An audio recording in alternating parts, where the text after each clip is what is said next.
Deus estava dizendo para ele. O primeiro mergulho que eu quero aqui dar nome aos mergulhos de Naamã. O tema da mensagem é os 7 mergulhos de Naamã, ou melhor, 7 mergulhos da vitória. Então, com esses 7 mergulhos de Naamã, eu vou aqui dar nome para cada um desses mergulhos.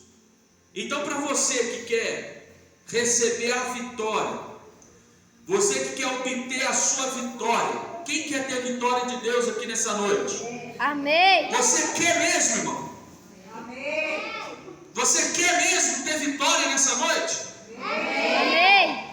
Então, o primeiro mergulho que eu coloco aqui é o mergulho da humilhação.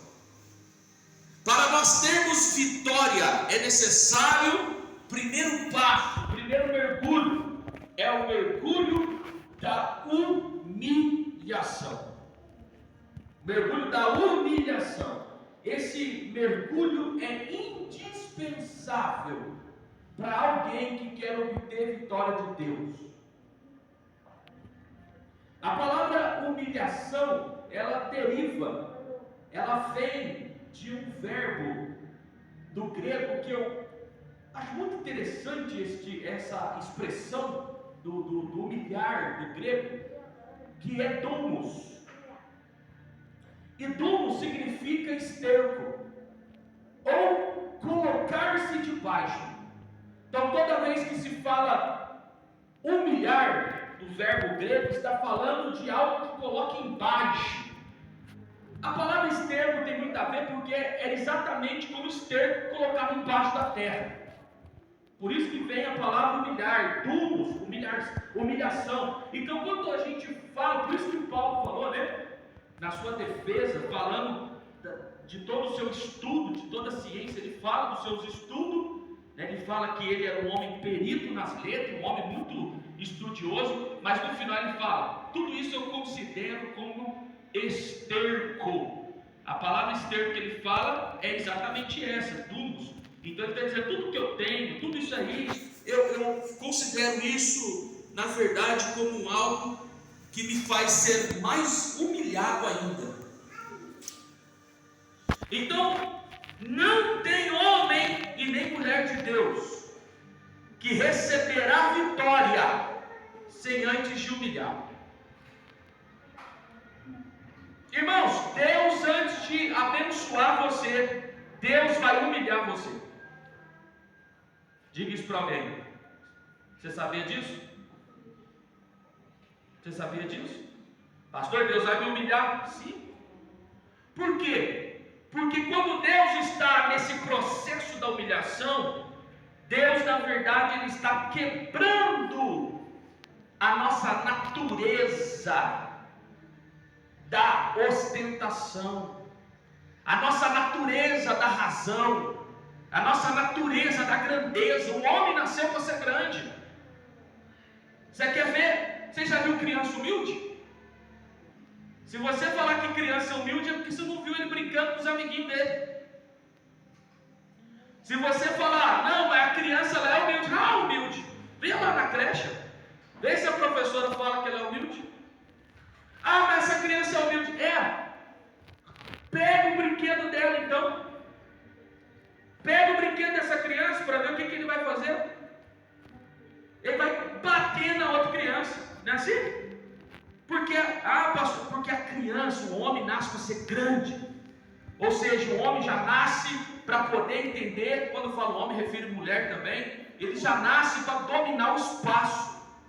E quando alguém tenta arrancar alguma coisa dele, ele não aceita. Não aceita. O homem já nasce com esse instinto de sobrevivência, de predador, de dominador.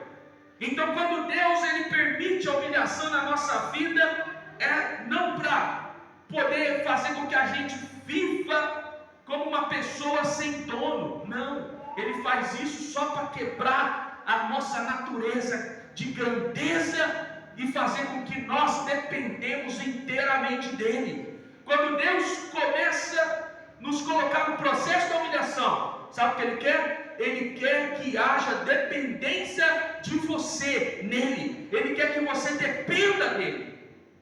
Então o primeiro mergulho que Deus quer que nós demos nessa noite é o mergulho da humilhação. Deus convida você a se humilhar.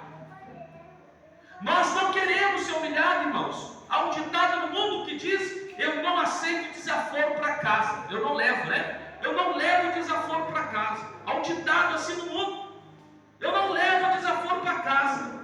Bateu, levou. Só que no reino de Deus é diferente. Porque no reino de Deus, Deus convida você a se humilhar. Deus convida você a se humilhar, a entrar no mergulho da humilhação. Lá em Lucas, capítulo de número 18, versículo de número 14. Olha o que Jesus disse. Lucas 18, versículo de número 14.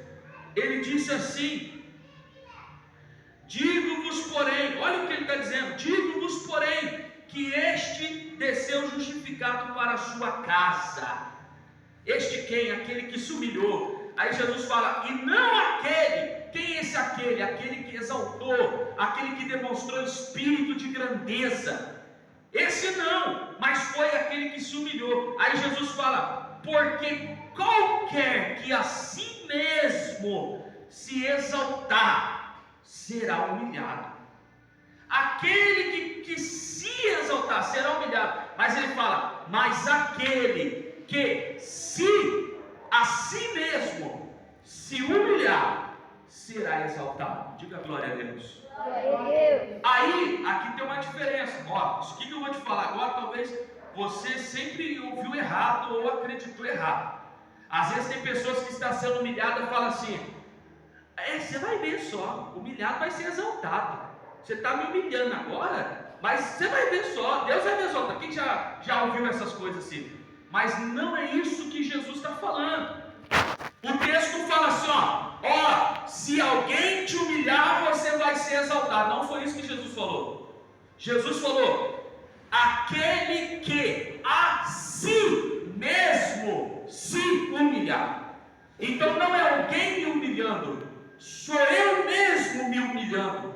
Ou seja, não é alguém que está me humilhando, sou eu que me humilho, me reconheço. O que é se humilhar? Acabei de falar: colocar debaixo de. Isso é humilhar, colocar debaixo de. Então o que é humilhar? É quando eu vou lá debaixo dos pés de Jesus. Eu começo a reconhecer: para Jesus, eu não consigo resolver nada. Jesus, eis aqui alguém que depende da sua graça. Jesus, foi o que eu falei, que eu contei um testemunho aqui.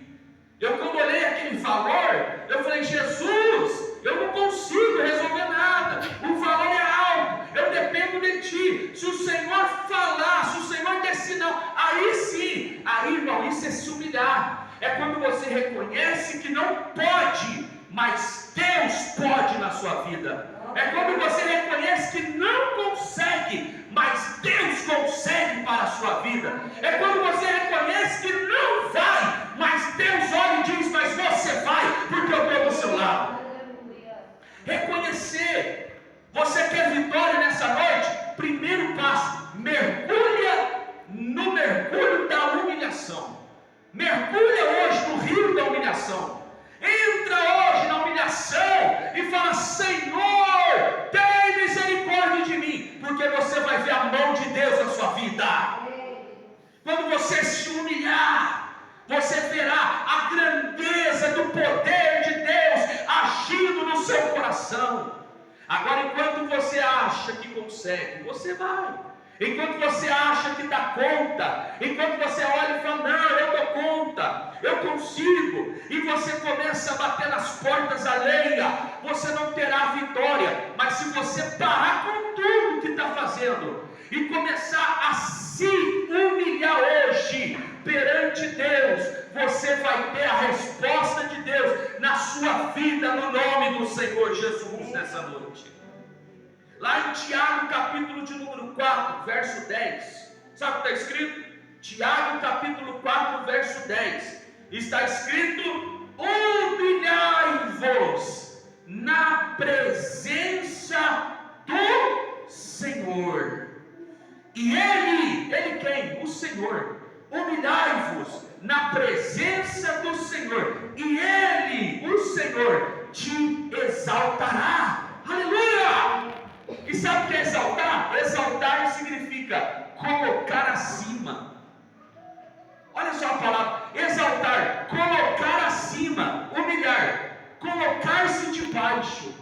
Quando você se coloca debaixo da presença e da dependência de Deus, é colocar debaixo da dependência de Deus. É como Moisés falou: Senhor, eu não vou dar um passo sequer se o Senhor não for comigo. Deus falou: Moisés, eu envio um anjo, ele vai caminhar com vocês. Moisés falou: não quero anjo, eu quero a sua presença. Se o Senhor não der um passo, nem com anjo eu saio daqui, porque eu quero o Senhor. A sua presença na minha vida é colocar-se debaixo da dependência de Deus. E quando o homem assim age, as estrelas começam a brilhar para ele, os céus começam a se mover em seu favor, Deus começa a realizar sonhos e grandezas, se desperta na sua vida. Primeira coisa que Deus quer que a gente faça: o mergulho da humilhação. Segundo, o mergulho da quebra do orgulho. Naamã precisava mergulhar, primeiro, porque ele tinha que se humilhar perante Deus. Segundo, ele precisava quebrar o orgulho dele. O orgulho, todo homem tem orgulho. Quem fala que não é porque é orgulhoso. O orgulho, ele é algo que está escondido no coração da maioria de nós. O orgulho é exatamente aquele momento que você tenta se defender, você tenta sempre debater com alguém, você tenta sempre discutir com alguém. Uma criança, Paulo fala dela, uma criança é um nítido exemplo de pessoas orgulhosas. E por quê? Exatamente porque uma criança, ela sempre vai tentar, por mais simples que ela seja, é claro que tem criança simples, mas por mais simples que ela seja, se ela não tiver condição, ela vai morder, ela vai fazer alguma coisa, ela vai brigar, ela vai quebrar o brinquedo do amigo, ela vai reagir. Orgulho significa reação. Toda vez que você reage, você está sendo orgulhoso. Toda vez que você reage a uma afronta, a um ataque, toda vez que você reage a alguma coisa que alguém fez por você, você está sendo orgulhoso. Pastor, isso é orgulho? Sim. Orgulho é toda vez que eu reajo, toda vez que eu reajo diante de uma afronta, ainda que seja leve, ainda que seja pequena, alguém me espeta, eu espeto também. Eu estou dizendo em ação, eu sou orgulhoso. O Naamã precisava mergulhar para que o orgulho fosse embora dele. Nessa noite Deus quer que você mergulhe. Eu estou sentindo a presença de Deus aqui, mas ela está calma e está serena, mas a presença de Deus está aqui. Ela está calma e está serena, mas Deus está aqui nessa noite. Aleluia. Naamã precisava mergulhar para quebrar o orgulho dele. Lá em Salmo 138, verso 6 diz: o Senhor é excelso, contudo Ele atenta para os humildes. Os soberbos Ele os conhece de longe. Olha o texto. Os soberbos Ele conhece de longe. Deus nem precisa estar perto para conhecer soberbo. Deus de longe conhece soberbos. Deus olha para os soberbos e diz de longe, lá do céu, nem precisa aproximar. Ele olha e fala: eu vejo. Ele é soberbo. Irmãos, soberbo é uma coisa que você, de longe, isso que não é somente Deus, mas nós também, na nossa simplicidade, você conhece identificar uma pessoa soberba só dela andar, só dela caminhar, você consegue saber. Quando ela passa perto de você, mal bom dia ela te dá. Quando ela passa perto de você, às vezes é seu vizinho, não consegue nem falar paz do Senhor, bom dia. Pai do Senhor é crente, né? Mas nem consegue falar bom dia, paz do Senhor, a pessoa não consegue te olhar. Às vezes dentro da igreja, pessoa soberba dentro da igreja não consegue olhar para você. Você consegue identificar a pessoa soberba de longe. Você vê pessoas soberbas quando você vai na padaria. Você chega ali dentro para comprar um pão, alguém olha para você e fala: bom dia, boa tarde, boa noite, tudo bem, seja lá a hora que for. O soberbo, ele sempre vai ficar calado, ele não fala nada, ele fica quieto. Ele é uma pessoa que não te cumprimenta. É uma pessoa que parece que quando passa de carro faz questão de fechar o vidro para não olhar para sua cara. O soberbo, ele é uma pessoa que não gosta de muito de toque, não gosta que põe a mão nele, não gosta que rela nele, não gosta que abraça ele. Você vai dar um abraço nele, ele afasta o corpo e te dá um abraço muito frio. Pessoa soberba. Alguém fala, não, isso aí é a modernidade, talvez é alguém com ideia. Não tem nada a ver. Existem pessoas soberbas também, pessoas que são soberbas, mas Deus olha e fala, mergulha no rio, para que seja quebrado o orgulho do nosso coração. Deus, nessa noite, irmãos, a Bíblia diz que Ele é como, a sua palavra é como um martelo, que faz o quê? Esmiuça as penhas. Deus é como um martelo hoje, que vai esmiuçar as pedras do orgulho do nosso coração, para que nós recebamos a nossa vitória no nome de Jesus. Sabe por que Israel ficou muito tempo no deserto? Porque Israel, ele era orgulhoso. O orgulho te faz permanecer mais tempo na prova. O orgulho fecha as portas para você. O orgulho faz com que as coisas não andem na sua vida. O orgulho faz com que você ache que é capaz, mas a sua capacidade não dará conta para fazer com que você chegue a algum determinado lugar. Porque o orgulho sempre vai ser uma pedra muito grande de tropeço para a sua vida. O terceiro mergulho que o Naamã precisava dar era o mergulho da fé. O terceiro mergulho era o mergulho da fé. Naamã estava acostumado sempre com coisas tangíveis. A Naamã estava acostumado com coisas concretas, sólidas, coisas palpáveis. Naamã, ele não tinha fé. Um homem sírio, de uma cultura pagã, não acreditava naquilo que os olhos não podem ver. Só cria no que a mão podia pegar. Só acreditava naquilo que os olhos podiam focar. Naamã precisava passar pelo terceiro mergulho, o mergulho da fé. Ele precisava mergulhar. E nessa noite, irmãos, Deus convida-nos a mergulhar, a dar o mergulho da fé nessa noite. Mergulho da fé é aquilo que você não está vendo, mas você vai fazer do mesmo jeito. Eu não sei o que você não está vendo, eu não sei o que você não está enxergando. Você queria enxergar, mas não está. Você queria ver, mas não está vendo. E você, por não ver, você fica parado, limitado. Aí Deus olha para você e fala, não, eu quero que você mergulhe, ainda que você não esteja vendo, ainda que você não esteja recebendo, ainda que você não esteja tocando nisso, mas eu quero que você dê esse passo, eu quero que você mergulhe, porque quando você mergulhar no mergulho da fé, você vai ver aquilo que não via, vai tocar naquilo que não tocava, vai sentir aquilo que não sentia, vai chegar aquilo que não chegava, vai se aproximar daquilo que estava longe, porque o mergulho da fé vai fazer as coisas acontecer na sua vida. Diga glória a Deus. O quarto mergulho de Naamã é o mergulho da obediência. Mergulho da obediência talvez é um dos mais difíceis dos mergulhos. É você entrar no caminho da obediência.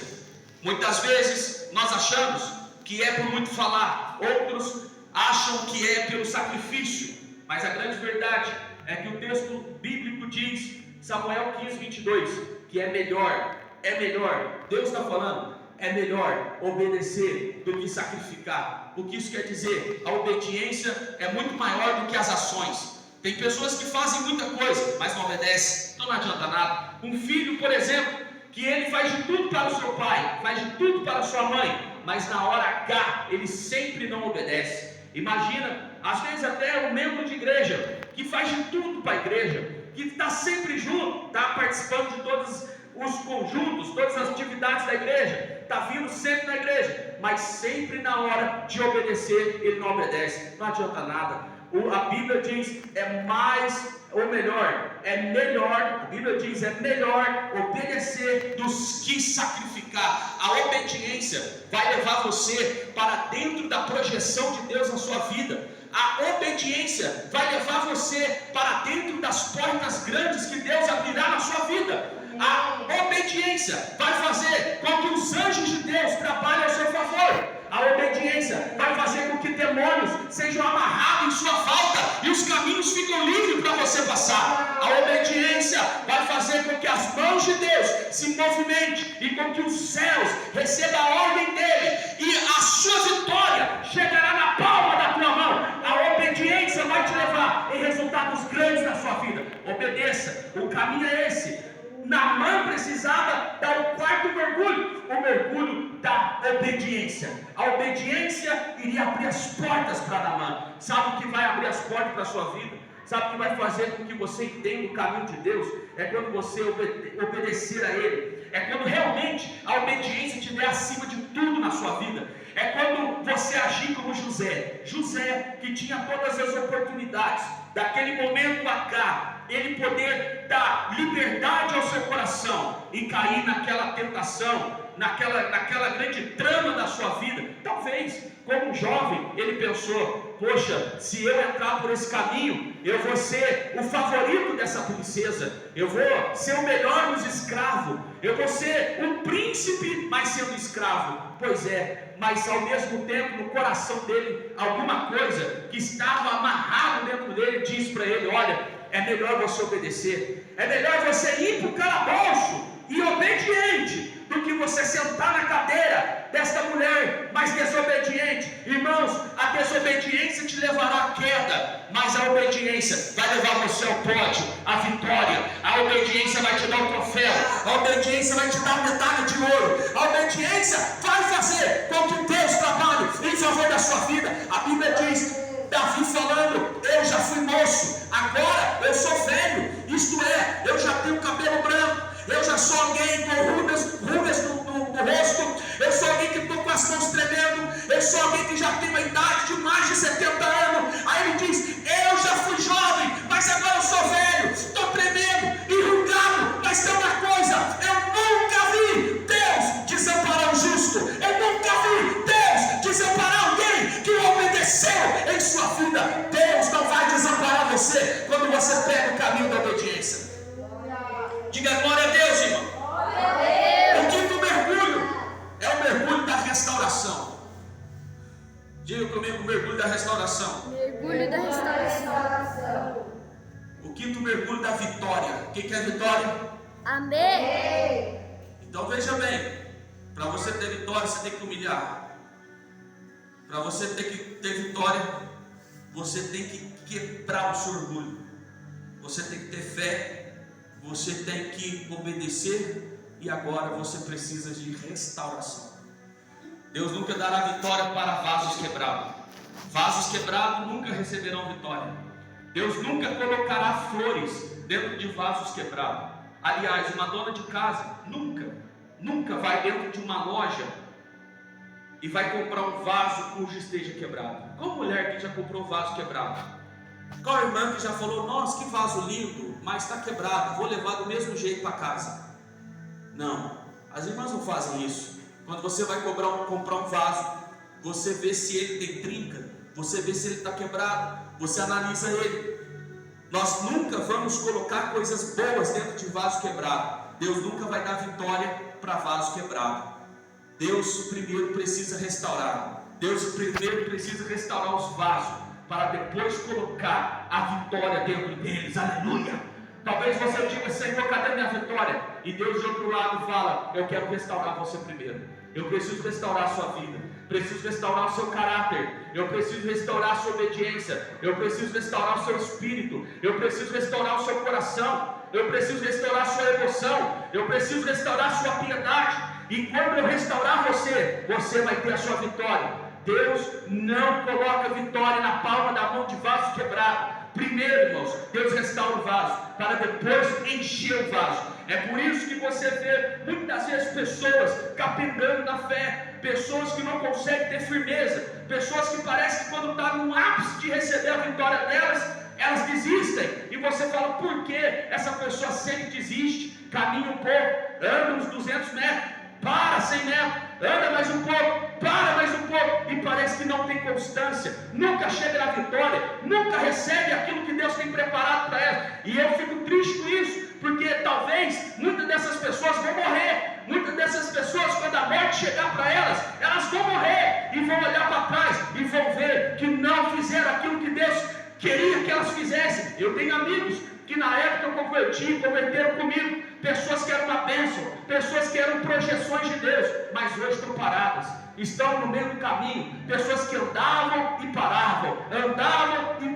e hoje mais param do que anda. Então nessa noite, meu irmão, minha irmã, Deus está falando para nós, você quer vitória, mergulha hoje na restauração, busca a restauração para a sua vida, começa a pedir: Jesus, restaura a minha vida, restaura o meu ânimo, restaura a minha força, porque o Deus da força vai restaurar você, o Deus do ânimo vai dar ânimo para você, o Deus da glória vai encher a sua vida de glória.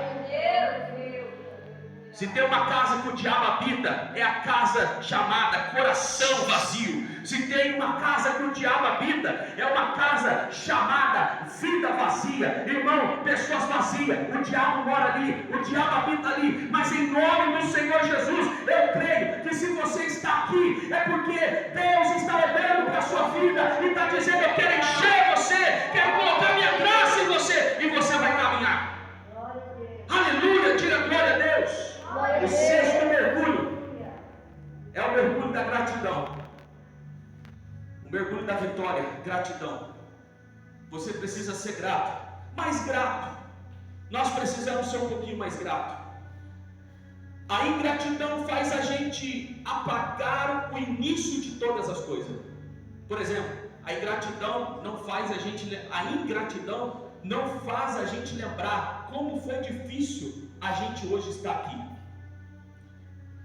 A ingratidão apaga aquele momento, o primeiro momento que eu cheguei na casa do Senhor. A ingratidão faz eu pedir tanto e agradecer menos. A ingratidão faz eu admirar a vida do outro e desprezar a minha. A ingratidão faz eu admirar a vida das pessoas e desprezar a minha própria vida. A ingratidão faz eu achar que Deus está abençoando mais o outro do que a eu mesmo. A ingratidão faz com que eu rejeite o favor de Deus e aceite apenas a murmuração do meu coração. A ingratidão faz com que nós não reconhecemos o pão de cada dia. É por isso que Jesus ele nos ensinou a oração do Pai Nosso, dizendo: Pai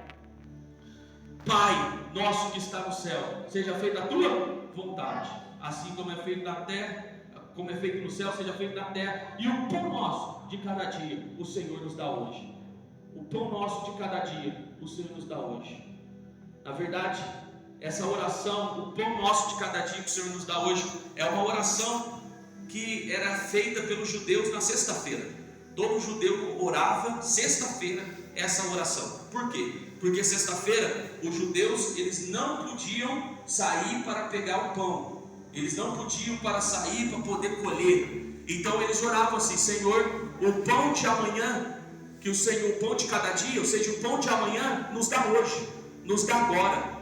A oração é essa. Em outras palavras, estão dizendo: Senhor, o Senhor sempre cuida da gente, até no sábado, aquele dia que nós não estamos na ativa, o Senhor está cuidando de nós. Essa oração do Pai Nosso, ela faz a gente entender que mesmo naquele dia que talvez você não tiver força, mas aí do pão, que significa força, essência, vai chegar na sua vida. Mesmo naquele dia que talvez você não tiver nem coragem para levantar da cama, mas se você for grato a Deus, ainda nesse dia, a força vai chegar, e você vai dar um pulo, e vai agradecer a Deus, e nesse dia vai ser vitória na sua vida. E por último, o sétimo mergulho, é o mergulho da adoração. Se você quer ter vitória, você nunca vai receber vitória se você não for um adorador. Irmãos, de verdade, eu falei aqui no momento da oferta a respeito de dinheiro, ministração de dinheiro, mas na grande verdade, nós sabemos que o dinheiro ele não entra na salva e vira espiritual, sobe para o céu. Não, o dinheiro é para as despesas da igreja. Mas então Deus não está atrás de dinheiro.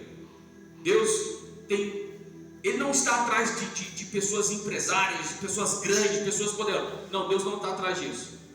Mas se tem uma coisa que Deus está procurando, e a Bíblia fala que Ele está procurando. Você sabia que Deus está procurando? Sabia que Deus está procurando? Sabe o que Deus está procurando?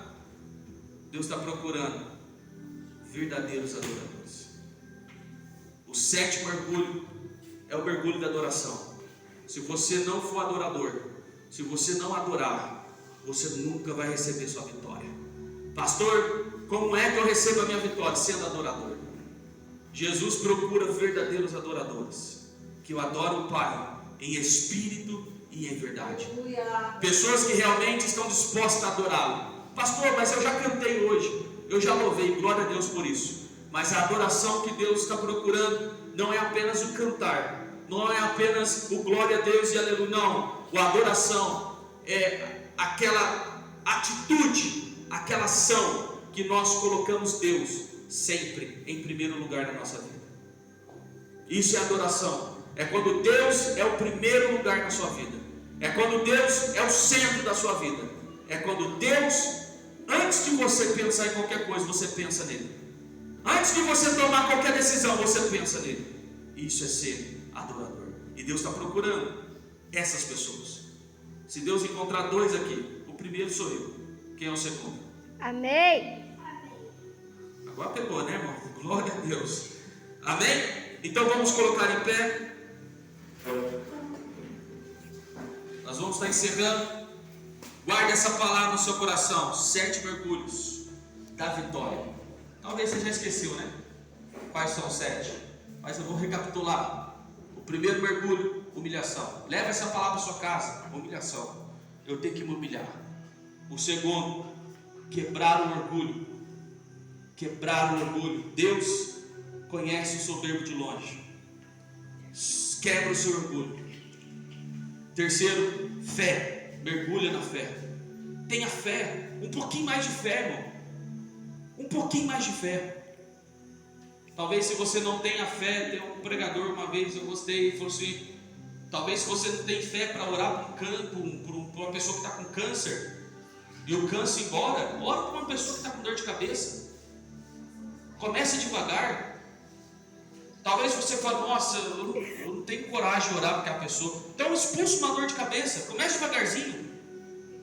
Talvez se você não tem coragem de dar um passo e assumir um compromisso muito grande, assuma um compromisso menor. Fé.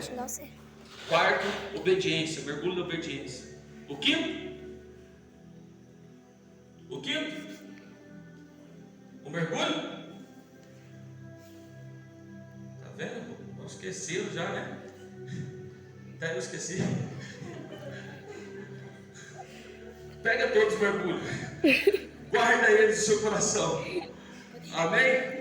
Pega todos, tá nos meus bolsos aqui. Pega todos esses mergulhos. Guarda no seu coração. E sai daqui cheio da vitória do Senhor. Deus abençoe. Vamos estar encerrando o nosso culto. Final de semana tem cooperação por aí. A gente vai se falando. Amém? Deus abençoe. Vamos estar encerrando. Quantos nessa noite acredita realmente que foi abençoado aqui? Amém. E Deus colocou a vitória na palma da sua mão hoje.